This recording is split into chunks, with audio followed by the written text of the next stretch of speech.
नमस्कार, startup India import export के YouTube channel में आपका स्वागत। अगर आप भी इंपोर्ट या एक्सपोर्ट से काफी प्रेरित हैं, काफी जानना चाहते हैं कैसे होता है इंपोर्ट, कैसे होता है एक्सपोर्ट और लिटरली आप करना भी चाहते हैं इंपोर्ट एक्सपोर्ट, तो आप स्क्रीन पे लिखे हुए नंबर पे कॉल करें और जानकारी लीजिए। उसमें फ्री ऑफ कॉस्ट जानकारी मिलेगी। और वैसे तो अगर आप थोड़ा सा डिटेल में भी जाना चाहते हैं तो हमारे यूट्यूब चैनल भी देख सकते हैं और हमसे बात भी कर सकते हैं। चलिए चलते हैं। अशोक सर जो कि 48 साल से इस बिजनेस में हैं और रेगुलर लोगों को सिखा रहे हैं इंपोर्ट एक्सपोर्ट, उनके थोड़ा सा डीप जाते हैं। दूसरा सवाल आया है कि हम इसी मेटल को क्यों करें, वाई आयरन मेटल। हमने पिछली बार वीडियो में बोला था, लेकिन फिर मैं दोबारा से, क्योंकि ये क्वेश्चन आंसर है तो दोबारा से आप सुन सकते हैं कि देखिए, सब मेटल्स की इंडिया में रिक्वायरमेंट है, सब अच्छे बिकते हैं, सब में कोई दिक्कत नहीं है और हम सभी में सहयोग देते हैं।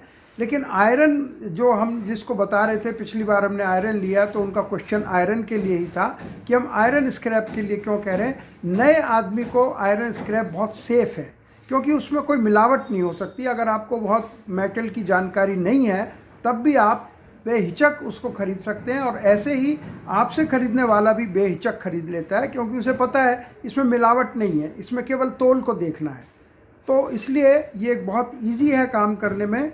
हम आयरन इस बिज़नेस को कर सकते हैं। और why metal business, metal business की विशेषता है कि इसकी शॉर्टेज होने से इसकी डीलिंग करीब करीब कैश होती है, सेम डे, और आपको एडवांस भी मिलने लगता है। तो इसलिए हम इसको metal business is very good business. अब उन्होंने कहा ये ओरिजिन कहाँ है, ये कहाँ से आएगा, तो मैं आपको बताऊं, अगर आप गूगल करेंगे प्रॉपर तो कम से कम 150 कंट्रीज़ हैं जो स्क्रैप एक्सपोर्टर्स हैं और 150 ही कंट्रीज़ हैं जो स्क्रैप इंपोर्टर्स हैं। कुछ कंट्रीज़ एक्सपोर्टर्स भी हैं, इंपोर्टर्स भी हैं। तो वो सारी चीज़ें, लेकिन आप थोड़े तौर पे देख लीजिए कि आप गूगल करके देखिए, फिर हमसे बात कीजिए, आपको एक आइडिया आ जाएगा। दो तरह के कंट्रीज़ होते हैं जो एक्सपोर्टर होते हैं। एक तो जो होते हैं बहुत जिनमें डेवलपमेंट नहीं है, जैसे अफ्रीका, सॉरी मेरे को अफ्रीका के लोग बुरा मान जाएंगे, जहाँ कम है तो वहाँ भी स्क्रैप प्रोड्यूस होता है। कहीं भी जहाँ इंसान रहता है वहाँ स्क्रैप प्रोड्यूस होता है। तो उनके पास अभी टेक्नोलॉजिकल इतना एडवांसमेंट नहीं है कि वो उसको वहाँ गलाएं। तो वो हम जैसे मुल्कों को जो इसको रिसाइकलिंग करने वाले, उनको वो एक्सपोर्ट कर देते हैं या हम वहाँ से इंपोर्ट कर लेते हैं। दूसरे सोर्स हैं जो डेवलप्ड कंट्रीज़ हैं, वहाँ भी स्क्रैप बहुत निकलता है, और वो क्योंकि स्क्रैप मेल्टिंग में, रिसाइकलिंग में लेबर बहुत इन्वॉल्व होती है, तो वो कहते हैं हम यहाँ इतने महंगे लेबर का काम नहीं कर सकते, इसको आप ले जाइए, फिर बना के आप हमें फिर दे दीजिए।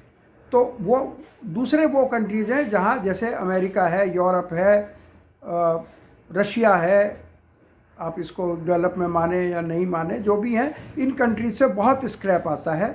और दूसरे जो अंडर डेवलप कंट्रीज़ हैं वहाँ से बहुत स्क्रैप आता है। और इंडिया जैसे और भी कंट्रीज़ हैं, इंडिया है, पाकिस्तान है, बांग्लादेश है, श्रीलंका है, कोरिया है, टर्की है, बहुत इंपोर्टर्स हैं, उनमें इंडिया भी एक अच्छे लेवल पर है। आप देखें पहले दूसरे लेवल पर ही है इंपोर्ट के अंदर, हम जबकि हमें होना चाहिए पहले नंबर पर, लेकिन हम लोग धीरे धीरे कोशिश कर रहे हैं। हम स्टार्टअप इंडिया में भी आपको प्रोत्साहित कर रहे हैं कि आप ज़्यादा से ज़्यादा इस काम को करें। दोस्तों, मैं Rahul, startup India import export academy से। क्या आप इंपोर्ट एक्सपोर्ट सीखना चाहते हैं? कॉल करें या व्हाट्सएप करें जस्ट अभी।